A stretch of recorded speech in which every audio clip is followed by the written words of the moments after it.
सत श्री अकाल, तुसीं देख रहे हो टीवी पंजाब विधान सभा का अज का सैशन काफ़ी हंगामेदार रहा है। आम आदमी पार्टी के वलों प्रताप बाजवा नूं घेरिया गया। दरअसल प्रताप बाजवा के वलों कहा जा रहा है कि आम आदमी पार्टी के 32 विधायक उन्होंने संपर्क के विच ने। तां इस मामले नूं लैके हुण आम आदमी पार्टी के वलों प्रताप बाजवा के उपर पलटवार कर दिता गया। वो कह रहे हैं कि जेकर 32 विधायक उन्होंने संपर्क च हैगे ने तो उन्होंने तस्वीरां विखाइया जान। तो इस नाल ही उन्होंने वलों कहा गया कि जेकर उन्होंने नाल फोटो नहीं दिखा सकते तो अपने LOP के अहुदे तो इस्तीफा दे दें। तो इस दौरान चैलेंज करदे हैं कि कुछ अमन अरोड़ा होरां दे वल्लों प्रताप बाजवा नूं कहा गया। आओ सुनते हैं। एक ही घर में रहते हैं, क्या वो उनके संपर्क में थे? जब प्रताप सिंह बाजवा की लीडरशिप को छोड़ के संदीप जाखड़ भाजपा में जा रहे थे और राजकुमार चब्बेवाल आम आदमी पार्टी में आ रहे थे, क्या वो अपने विधायकों के संपर्क में नहीं थे? बाजवा साहब को शगुफे छोड़ने की आदत है, उनको छोड़ने दीजिए। बिल्कुल इररेलेवेंट हो चुके हैं मीडिया में। और कैसे आए ऐसे शगुफे छोड़ेंगे बाजवा साहब तो ही वो आप उनसे सवाल करोगे। नहीं, कौन पूछता है? लेकिन मेरे को पहले जवाब दे लेंगे। उन्होंने वैसे तो उनकी बात बिल्कुल इररेलेवेंट है, बिना सिर पैर के, उसमें कोई सच्चाई नहीं है। लेकिन मैं बाजवा साहब को बताना चाहूंगा कि अगर मैं उनकी बात भी बड़ी करूं, उनकी बात भी सच मानूं, तो बाजवा साहब के पास आज 15 विधायक हैं। अगर उनको कहीं ना कहीं से 32 जोड़ भी लें तो उनकी गिनती बनेगी 47, उनकी सरकार नहीं बनती। हमारे पास 96 है, अगर उसमें से 32 कम भी कर लें तो वो बनती है 64, 64, हमारी सरकार टूटती नहीं।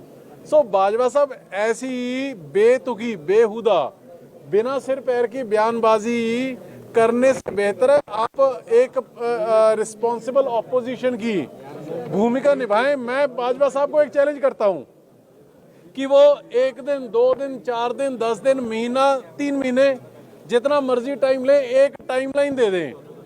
वो 32 विधायक ज्वाइन कराने तो दूर, अपने साथ बिठा के आपके सामने प्रेस कॉन्फ्रेंस कर लें, मैं हार मान लूंगा। या अगर वो उस तारीख तक नहीं बाजवा जी 32 विधायक अपने साथ बिठा के फोटो भी खिंचवा सकते तो विधायक से और लीडर ऑफ ऑपोजिशन से इस्तीफा दे दें। अभी जाइए बाजवा साहब के पास, उनसे पूछिए कि अमन ये चैलेंज दिया है उनकी बेतुका बयानबाजी के ऊपर।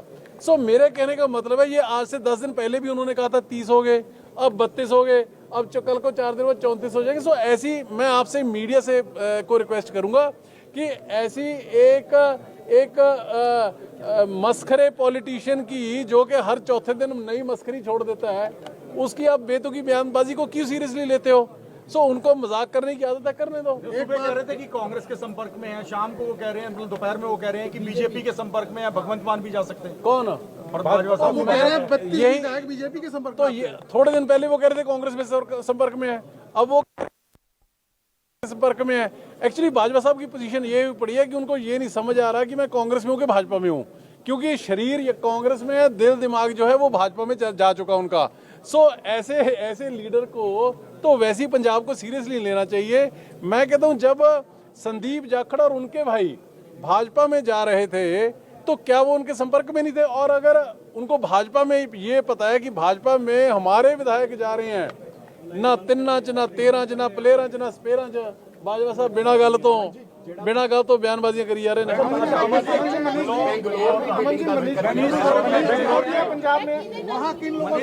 पंजाब आए थे सर, उनके दौरे को लेकर काफी सवाल उठ रहे हैं। देखिए ऐसा है कि ये मैं राहुल गांधी जी से गुजारिश करूंगा, मेरी आदत नहीं है कि मैं कोई बेतुकी बेसिर पैर की बयानबाजी करूं, लेकिन जहां तक हमारे सूत्र बताते हैं, हमारे पास इंफॉर्मेशन है, पिछले दिनों में बाजवा बेंगलोर गए, वहां पे किस किस के साथ उनकी मीटिंगें हुई हैं, इसका खुलासा या तो बाजवा साहब खुद कर दें या राहुल गांधी जी उनसे पूछ लें और फिर आपको मीडिया को पता लगे। मेरे कहने का मतलब ये है कि खिचड़ी कहीं और पक रही है।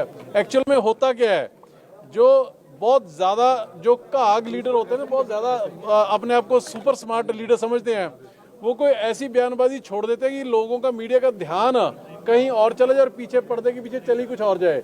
पर्दे के पीछे वो चल रहा है जो मैं बता रहा हूँ बेंगलोर में हुआ है।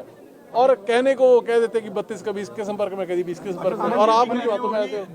दिल्ली की जो टीम है वो पंजाब पे थोपने का प्रयास हो रहा है, ये भी आरोप लगा रहे हैं। ये मनीष सिसोदिया के ट्रिप को जो आए थे, वो विजिट किया था स्कूल में, उसको इससे जोड़ा। बाजवा साहब कह रहे हैं। बाजवा साहब को इससे क्या तकलीफ है? हमारे सीनियर लीडर है मनीष जी, अगर वो पंजाब आते हैं तो इसमें किसी को भी क्या प्रॉब्लम हो सकती है? जो भी हमारा, चाहे दिल्ली से आए, चाहे देश के जिस मर्जी से कोने से आए, हमारे जो व्यक्ति आते हैं आम आदमी पार्टी के, उनका कोशिश यही है कि कैसे किस तरह से आम आदमी पार्टी की सरकार बेहतर सहूलतें दे सके लोगों को, ये हमारी कोशिश होती है। इसमें किसी को इतराज नहीं होना चाहिए। अच्छा सर, ये जो एक के बाद एक फैसले लिए जा रहे हैं, अब ये 232 लॉ ऑफिसर्स के इस्तीफे की बात है, इससे पहले करप्शन को लेकर बड़े एक्शन लिए गए, दिल्ली चुनाव के बाद क्या एकदम से एक्शन हो रहे हैं? ऐसे लॉ ऑफिसर्स वाली ऐसी अभी बात कोई मेरे ध्यान में नहीं आई है जी। जो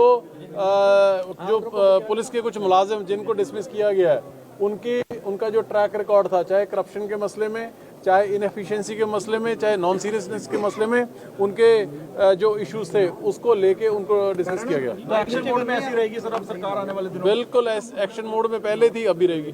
ਤਾਂ ਫਿਲਹਾਲ ਇਸ ਰਿਪੋर्ट ਦੇ ਵਿੱਚ ਇੰਨਾ ਹੀ। ਫਿਰ ਹਾਜ਼ਰ ਹੋਵਾਂਗੇ, ਤਦ ਤੱਕ ਲਈ ਦਿਓ ਇਜਾਜ਼ਤ ਤੇ ਵੇਖਦੇ ਰਹੋ ਟੀਵੀ ਪੰਜਾਬ।